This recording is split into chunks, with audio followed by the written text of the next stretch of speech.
So this is Coffee and Donuts, and this is the guests talk show.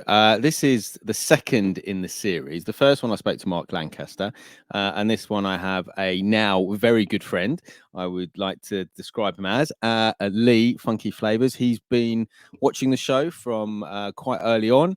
He's also been a guest many times. He's also stood in for me when I've been at holidays or doing a festival or something like that. So he's definitely a big part of Coffee and Donuts. So I thought we'll have a chat with him. So here he is. How you doing, Lee? Good, mate. How are you? Yeah, good to see you. I'm good. Yeah, you too. It's been time flies, doesn't it? 2 Weeks. or 3 weeks since we were in Yeah, yeah, Edinburgh. yeah. It's we'll talk about Edinburgh toward a little bit later, but yeah, it was good to sort of meet you. That was the second time I met you in person, so it was good fun. But yeah, Coffee and Donuts. We'll talk about the show in a minute. But in terms of 45 Kings, when did you first sort of become aware of the group and what was going on with that? So it would have been June, July 2020. Yeah. So yeah, I don't know how I picked up on it. Maybe through Facebook or something that I've seen, and just obviously the name 45 Kings. I thought, well, that sounds like something I'd like, and I could see that there's elements of kind of funk and soul in there. It's about records and it's about 45s, which I love. So it was kind of like, well, I'll just ask. And if I'm honest, I thought it was quite an exclusive group, which it is in some ways, but in other ways, it's very inclusive, isn't it? And, I kind of asked to be part of the group or whatever it is, do the request, don't you, to be part of the group, and was accepted and thought, oh, cool, what does this mean? And my own thought initially was, this is just a bunch of nerds talking about records, really. That's it's not far off. That's all it is. I didn't really realise. And then obviously around that time, that was the time of the first birthday and the 24-hour stream, worldwide stream. Yeah. And so that was the thing that really kind of got me into it. And I remember it well because it was a really hot day and I was mowing the lawn and doing bits and bobs in the garden. I can't remember what I was doing, but I was out there a good few hours. And various DJs came on, so I think I heard Chrome, who I knew of because I'm from the same sort of town area as Mike. Yeah. So that kind of like, oh, right, okay, this is quite cool. And Funky Fish was on as well. And again, knew a bit of him. And just really, the guy from America, I'm trying to remember his name now. Frank, Cool DJ Frank. Yeah, Cool DJ Frank was on there. Yeah. It's really fantastic set. And it was all kind of old soul and stuff. And I just remember listening to it and thinking, this is just, this is right up my street. This is fantastic. I can't even think that this stuff would exist. So from there, just kind of that really ignited the interest in the group and the, wanting to know more and ideally, wanting to be part of it very early on in my, new DJ streaming, etc. journey. It kind of really resonated. Well, I think you're right because obviously, it's the group is exclusive in as much as it's a private group. In that, I think Rob did that quite deliberately because there's no point having thousands and thousands of people in a group because then it just gets watered down and people don't do it. So it's an exclusive group, but it is inclusive because obviously we do let anyone in as long as you play 45s or have some sort of link to 45s. You're in. Yeah. And obviously, hence that sort of led on to the 45 Kings, 45 Queens, 45 Kids. And yeah, I mean, it's really weird for me thinking back to that 24-hour stream because that was the first time we'd done anything like that. It was literally, let's put on a stream for a day. I'd done a tiny bit of Twitch streaming and a tiny bit of Mixcloud and a tiny bit of Facebook. And I was just like, yeah, we can do this. Let's work it out. And then somehow it worked. So it's interesting what you're saying about the group because I think it's exclusive in as much as it's a private group because Rob didn't want it to be just anyone and everyone sort of coming in. And he wanted it to be definitely people who had an interest and would be part of the group. And even now, although there's, I think, 1,000 members, it's probably active maybe 100, 200, something like that. And obviously, people who've joined, moved on, or joined during the pandemic and are now doing real life things and not being part of it. But it, like you say, it is also inclusive because it's welcomed everyone in. It welcomed me in because I probably joined. I can't remember, probably beginning of 2020, maybe something like that. And then obviously I spoke to Rob about 45-day idea, and then we sort of talked a few ideas through that, and then obviously said let's do Twitch, and yeah, like you say, that 24-hour day was crazy because a lot of those DJs I hadn't seen before. It was just amazing to see DJ after DJ from a different country, you know, playing 45s and playing really cool music, and it sort of took us on this little route to where we sort of got to now, which is it's amazing. And then obviously, yeah, we you know, I said to Rob, let's do a Saturday morning show, and I was looking back at some of the flyers today, and I think we started off calling it Breakfast 45s, and then it's only Marky later who came up with the idea of coffee and donuts. And we actually had C2 Funk, I think was our very first guest on the show, which was quite cool. I'm going up to meet him in person this weekend, actually, up in Chester. I don't know if you're able to make it or not. We've discussed. I'm going to try, definitely. I know it's tricky, you know, getting around the country is quite expensive these days. But I mean, what's your sort of first memory? Obviously, we did the 24-hour stream. I think Coffee and Donuts started in September, so it would have been a couple of months after the 24-hour stream. I mean, do you remember it happening, and what do you remember about it? Yeah, I mean, I don't remember specific sort of DJs around that time, you know, but I certainly had been tuning in for a good sort of 4 or 5 months at least by the time I'd done my first bit. So I remember it being pretty much it very quickly became a staple. You know, my Saturday morning looked like getting up, hanging around, sticking Huey on, listening to that whilst either we're going out or whatever we're doing, or if I'm sitting in, I'll just be sat listening to that. And very quickly that got sacked off for Coffee and Donuts, you know. Well, that's great to hear that we got rid of Huey Morgan. Yeah, sorry, Huey. I can listen back. You know, it's easy to do. So you know, for me, it was a no-brainer. It was like, well, I'm just going to listen to these really cool DJs and that are playing the stuff that I love. You know, and I think the sort of thing that kind of comes through for me is you three, is you, Marky, and Rob, and your personalities. You know, are what kept that going, because every week you've got the same kind of thing. I mean, you've got the guest DJs and they'll do their bits. Some of us who are like me, who will have a bit of chat and, you know, for better or for worse, and we'll have a natter. And there's, you know, other guys who they want to come and they want to do their set and they've got all the skills and stuff. Or, you know, the selections but kind of the bit that is the you know, the sort of spine of the show that runs through it is that, you know, that kind of combination of personalities that is you three, you know, and you're all very different. I don't know how you feel about that, but I think we are, and I think, I mean, so when we first started it started off, it was just me and Rob, and I think it was just like, oh, the 24-hour stream was good. Let's stream on a Saturday. I was like, oh, because like you say, at that point there wasn't much going on. We were, you know, September, pandemic was still sort of kicking off. You know, we weren't really able to do a huge amount. But yeah, so it worked because obviously Rob's at that time wasn't quite so chatty on the mic. I am chatty, but obviously more so now than I was then.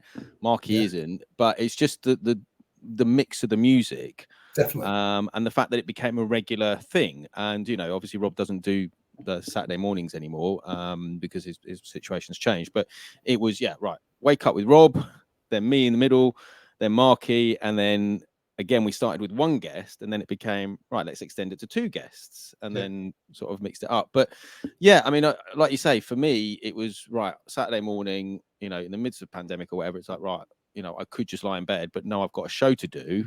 It got me out of bed and got me doing something on a Saturday and playing music first thing on a Saturday. And it's the two parts of it, you know, it's the show, which is obviously you guys and the guests, and then there's the chat that runs alongside that. Exactly. You know, which is the fantastic joy of Twitch and the way it runs. And you make these links, you know, and you get to know names. And so, you know, I'm still yet to meet people like Mark Lancaster, for example, you know, but I feel like I know him quite well. And, you know, but I don't know, within sort of a month, you'd be sort of saying, morning all, and someone would say, morning Phunky Flavas, and you're like, oh, this is cool, you know, and there's that kind of connection. And that's a very, I think, I mean, you know, I don't know, unique thing, certainly from my perspective. I think so, and I think that's part of, I mean, obviously the show, but also part of Twitch, because each channel has their own followers, it has their own community, it has their own mods, and all the rest of it. And because a lot of them are in the slight difference with us is because they're all quite individuals. Obviously, say someone like Sam Tweaks, for example, he's got his channel, he's got his followers, he's got his mods and all the rest of it, and it's just him on his channel. I think the slight difference with what we do is because we've managed to sort of create like a channel.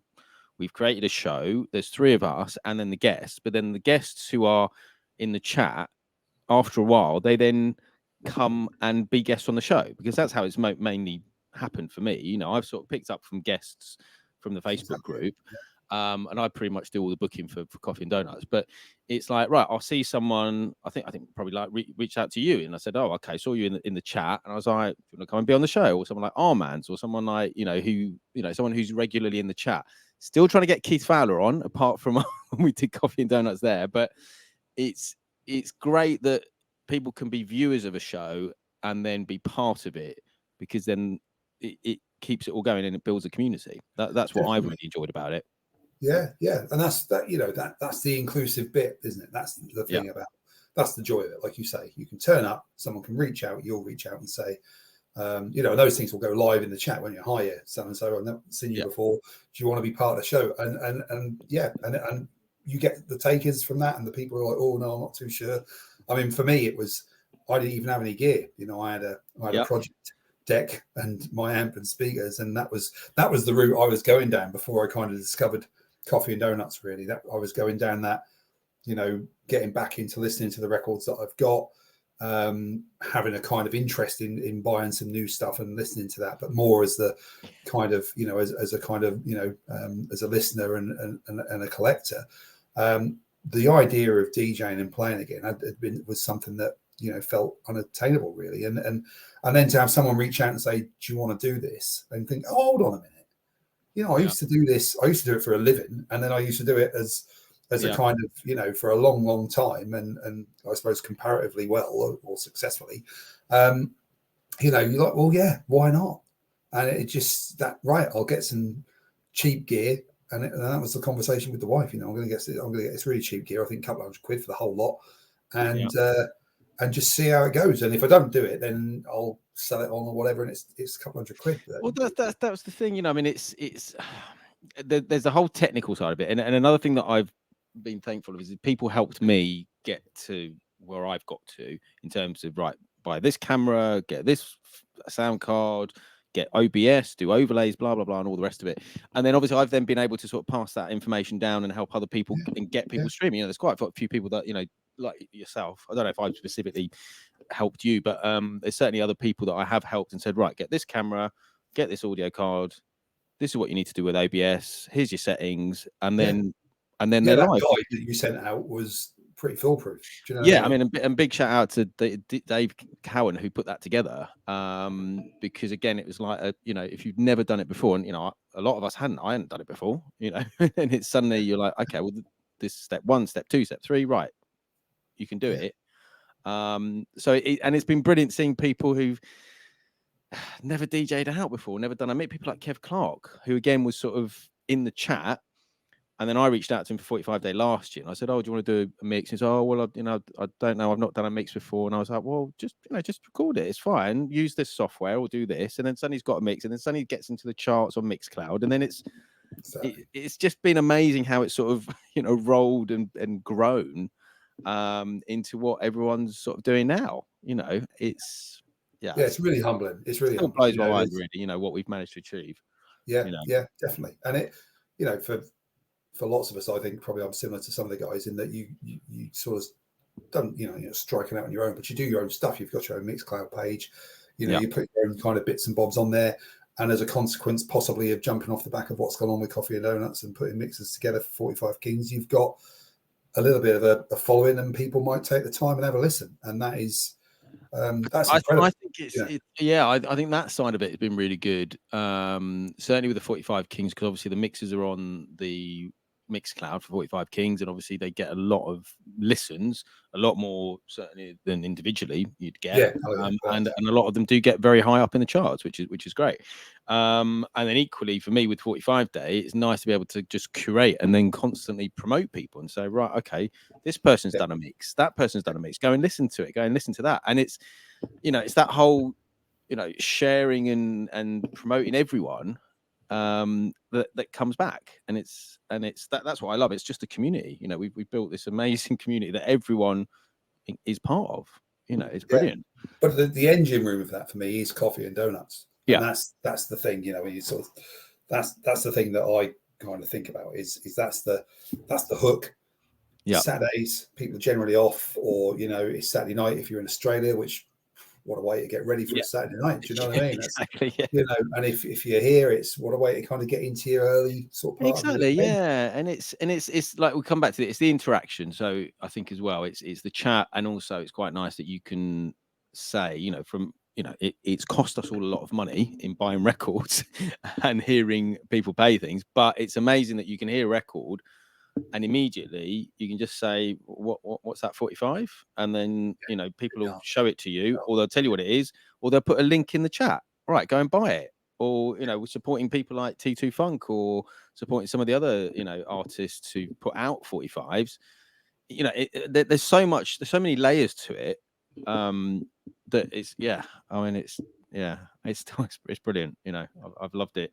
And 2 years has sort of come and gone quite quickly, and I can't quite believe we're at 100 shows. But can you remember the first session you did on Coffee and Donuts? Yeah, like yesterday. Yeah, absolutely.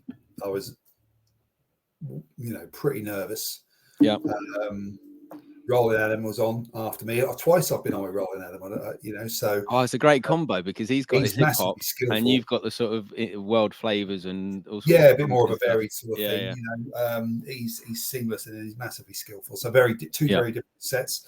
But my thinking was I was just going to go at it, because I generally go at most things like a bit of a bull in a china shop. So that's kind of. I saw you in Edinburgh, so yeah, I know. Yeah, I'm going to chuck everything at it, and. Yeah, I can remember first track, Shaft in Africa, You Can't Even Walk in the Park. That was my theme tune when I did my Phunky Flavas night. So that every night kind of launched the night, or was part of the night. So that was very much the kind of, sort of linchpin of that night in many ways. And right, I'm going to start off with that, and then we're just going to get into it and play a lot of old classics and what have you. And the collection wasn't, probably a quarter of the size of what it is now. Yeah, that's the problem. But and I just remember that kind of, I think about 40 people were watching at the time, and some really quality guys. And I remember Arlo and his brother were in the chat, Sunday Get Down, and they were putting just banger after banger, and that was the intent for me. That was what the way I was going to go about this was. I was just going to say, this is who I am. I like to play songs that people like to listen to. Do you know what I mean? And what have you. So I can absolutely remember it. I can remember being, like I say, really nervous, really worried about the technicals. Worried about, is that going to work? And because the difference, and it's the first time I'd streamed anywhere. I think what I'd done is I'd gone on that week, and just chucked a few sort of. Because I think we might have done a test. I can't remember, because I think towards the beginning I was sort of doing little tests with people just to make sure things sounded all right. So I've gone on that week under my own name and done a quick sort of test, and really messed up all the mixes, and it's just a disaster. But it worked technically, and thinking, right, I'm ready. But the difference with Coffee and Donuts is without getting too technical, it's your show, it's not mine. It's not on Phunky Flavas page. So you can't test it 5 minutes before you go on, because you're using your stream key. So that kind of that bit about, oh my word, is anyone even seeing me? Am I on? And because there's a delay, isn't there? You have to wait, and there is, and it's interesting because it all runs a lot smoother now. Surprisingly enough, after 2 years, everything runs pretty well. I say that now, touch wood, it's not all going to fall apart on the end of the show, but it was, in the early days, it was like, right, okay, they've got the stream key. Is it going to work? Are they going to be on? Is it going to happen? And then as soon as you saw them, you're like, phew, okay, right, relax for the next hour. It's fine. But I mean, it has come on a bit, and the difference is everyone now who's on it has streamed before. Generally, there's the odd person who hasn't, but most have. And stream regularly, and been part of other shows, and been part of the raid events like Shambra and 45 Day, or you know, whatever other raid events have been going on. So people are a lot more professional because they know what they're doing. And it's once you get past that first initial setup, it does become easier. And it's been amazing to see people go off and do other events, like, you know, do other shows and yeah. I've be been on really lucky to do bits other and bobs, and things, you you just know. get more savvy. Like you say, I do it through the Ethernet now. You kind of, do you know what I Yeah. mean? Just little things that you just like, actually, that's going to stop some of the glitching. And Yeah, definitely. so it's been a really great experience and led on to a lot more things and a lot more appearances on Coffee and Donuts and other stuff. So it's been fantastic. Yeah. And, you know, we've said that, you know, there's been occasions where I've been on holiday or festivals or whatever, and, you know, I've asked Peter to step in, and you've stepped in and covered my slot, which has been great. And I think you're doing it this Saturday. I mean, this is a pre-record, but we're doing it this Saturday. But again, I'm not on it. Marky's not on it. Rob's not on it. And you, I think, held it down before, I think, on one of the shows when none of us were on it. And again, for me, it's amazing that we've built this thing up. Again, touch wood, it's all going to work again. But to the extent that I can just hand that show over for that particular week or those 2 weeks to people I trust who have done it before, and the show still goes on. You know, we still have a show. People expect a show to come in, and people like you can step in and look after it. It's amazing, you know. Yeah, that's incredible. I mean, you know, if you look up, because the first stream I did was March 2021. So what are we, 18 months on? And if you'd have said to me, you know, I mean, you know, my hands are like that first stream, you know, if you'd have said to me 18 months from now, you'd be covering, you'd be, you know, doing it without, I didn't know that you three guys are not around this weekend. I just assumed it was you that was busy. So that's a big responsibility. I take that seriously.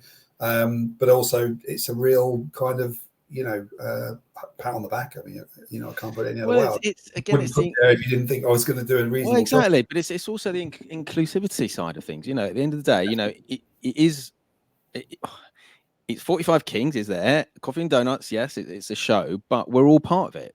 You know, if it wasn't for the guests, if we didn't have quality guests and people in the chat on a week by week basis, it wouldn't be the success it is. No. You know, and yes, okay, we run it and we do it and all the rest of it. But, you know, without you guys and everyone else who follows us and watches it just wouldn't be what it is, and it would have sort of finished a long time ago. Yeah. But yeah, we'll see where it goes. We'll see where it goes from here. Hopefully, I won't break everything on Saturday morning. Yeah, we'll be fine. I mean, for the moment, we'll carry on. You know, I've got some ideas of maybe switching it up a little bit, but we'll see. Maybe not. You know, if it's not broken, don't fix it. So we might just carry on as we are. But it's also led on to a couple of other things. You know, we met in person for the first time in London when we did that sort of meetup. I think it was Mother's Day earlier this year. So that was great to meet you. And then it led on to sort of Edinburgh, which we did a few weeks ago, which was a whole weekend, 2 nights. We did a live stream, Coffee and Donuts from Scottys house on the Saturday. And that was amazing. I mean, you know, how did you, we had a chat before we went, obviously, to one of the shows. But I mean, you know, looking back on it now, what were the highlights and what did you take from that weekend? I think just the whole thing, really. With, you know, Scottys Hospitality, the club, and how tolerant and welcoming and kind of, you know, supportive they were. You know, not only in bringing us drinks and coming around, are you guys all right? Do you need anything? Do you want anything? You know, all of that. But just in allowing us to do our thing. You know, there was no, sometimes you play these places and the owner comes up and says, oh, can you turn it down? Or I want it more banging or you know, whatever. Yeah. And there was none of that. You know, I think Scotty had put an email out before saying, you know, Saturday night kind of Mikey, isn't it, wants it to kind of be, you know, upbeat and up tempo. And but that was a given, you know, I think we were all ready for that anyway. And I think probably just the buzz from that. I mean, Friday was good. You know, Friday was meet each other, a bit more chilled in the afternoon. The evening was good, but it wasn't rammed, was it? But it was a good evening of a mixed bag of music. Yeah. I remember Keith's set. You talk about getting Keith on this show. He's got to be on this show because his set was absolutely. His sets were brilliant, weren't they? And he's just like, this is quite inspiring actually in terms of the stuff that he plays. Yeah. You know, I'm buying a lot more new disco and house at the minute, and it's definitely Keith Fowler's fault. But the thing I guess I remember the most from it really is that Saturday night. That Saturday night was just awesome. It was just great to play against for a crowd. I love that. That's you know, I like to play different music and all that, similar to yourself. But at the end of the day, for me, it's about the punters, and it's about who's listening and who's dancing and who's enjoying themselves. And that's and you know, the whole night was a success. Everybody's music went down really well. I mean, people coming up to me and saying, "Who is this guy?" When you were playing, right? You know, the stuff he plays is just unbelievable. People were saying, and you're like, "Yeah, that's Criztoz. That's what he does. You should check out Coffee and Donuts on a Saturday morning." You know, I mean, that was a great, that was. And I just went full Tony Blackburn, really, and you know, played and lots of dancing. You were doing lots of dancing behind decks. That was the aim, was to get me dancing, but the aim was to get everybody else dancing. But that's, you know, it was. There are these DJ types. I'm the dancer without a doubt. And but Scotty spoke to me during the night. He came and sat down next to me. He said, "What is it about DJing and music that kind of is the thing for you?" And I was saying, it's that bit where when I'm playing stuff that people are enjoying, it's just me and them. I'm not thinking about anything else. I'm thinking about the next record, the record after. I don't really go much beyond that. I'm probably a bit like you, like that. I kind of see how it drops and then go from there. I don't really have an idea what I want to play, but I'll just sort of, you know, go off from that. It was that kind of, that bit about you're in this bubble together where you're perhaps providing stuff to people that is helping them feel good and giving them a good time, but the feedback you get from them, not just in terms of verbal or whatever, but that kind of feeling that you get. You know, I remember there was there was a couple of ladies, weren't there, the other side of our deck, and you know, I was kind of giving got a picture of me giving one of them a big high five because she was in that zone as well, and that's what I take away. Well, I mean, so you know, it's grateful for that. It was a brilliant weekend, and even the coffee and donuts bit in the afternoon where we were just hanging out, playing some records to each other, having a chat. You know, me and you went for a lovely romantic stroll along the river. 90-degree walk, didn't we, down to the beach and back? Yeah, that was a good idea. But that was a really nice time. We went and had a beer and some food, and but again, just had a chat, and this it's more about the music. It's more about than just the music, you know, it's the connections and the chat. And, you know, we've talked about mental health in the past. And I think for all of us, it was brilliant to not get away from our families or get away from anything like that, but literally just, right, we're away for a weekend. We're going to play music, which we love. We're going to have a great time. We're going to hang out, get nerdy and talk about records. And it's just really uplifting. And, you know, I think we all came away from that weekend feeling recharged and like, okay, this is brilliant, you know, when's the next one? Definitely and then that led on to, well, not directly, but obviously you've then got a gig local to you, didn't you, the week after? I think it was, wasn't it? And I think, you know, again, that's down to 45 Kings and Coffee and Donuts. You kind of feel like you're on a bit of a journey, and that I feel I'm back where I was when I was playing sort of regularly, in terms of the collection I've got, which has been rebuilt, and and B, kind of feeling more confident again. You know, I mix a bit, so it's not a key kind of core thing of what I do, but I kind of feel like I can, and my confidence in that has grown. And similar to yourself, I like a variety of sounds and a variety of kind of textures in the music, and so that just kind of led me to feel I can put myself out there a bit. So I'm just badgering you know, everybody really. If you're a promoter and I get in touch, my apologies, because I'm just if you don't ask, look, this is me, give us a shot, you know. I'll come and play some nice records for you. But I think it's also off the back of I've certainly found this throughout, you know, my DJ career and promoting career and all the rest of it. But I think it's much easier to promote yourself as part of something than to just say, hey, I'm a brilliant DJ, please book me, you know. Whereas if you can say, look, I DJ, I'm part of this, you know, we're on Twitch, we're on shows, you know, we regularly live stream, you know, people's interests are like, okay, well, this isn't just some guy who DJs, you know, this guy's got something a bit more going on. And then it can hopefully, you know, bring something in. So I think being part of the 45 Kings 45-day collective, Coffee and Donut, all the rest of it, I think really helps.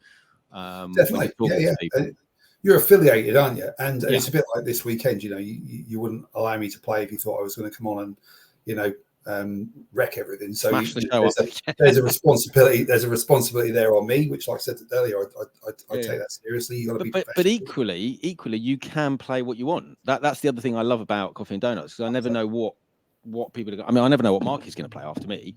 You never do. And you never do. So that's and that again is the beauty of the show, but also beauty of the Twitch. That we just all we say to people is play 45s. That's it. Play whatever you want, and people always surprise us. And it's so if you do want to go a bit crazy on Saturday, feel free. Yeah, I might do. I think I'm to be honest. There's a few newer bits I want to kind of drop, but yeah. I think I'm similar to you. It's a bit like I said, you've all got these personalities. With you, it's a bit like a radio show. Yeah. If I might say that, it's kind of you'll play new stuff. You'll tell people what it is that you're playing. Yeah. It's educational in that sense. Marky, like you say, will take you on this journey of his 20,000 records or whatever he's got, and you've got no idea. Although he was playing T's collection the other day, and I thought that was one of his better shows, if I'm honest. So props to T, because I really love some of the music that he played that was hers. We need to get T back on again, actually. She's the specials. And Rob's the same. He'll kind of go with a certain theme, possibly, won't he? He'll kind of go down the route of I'm going to do 90s hip hop, or I'm going to go with some Afro stuff or whatever.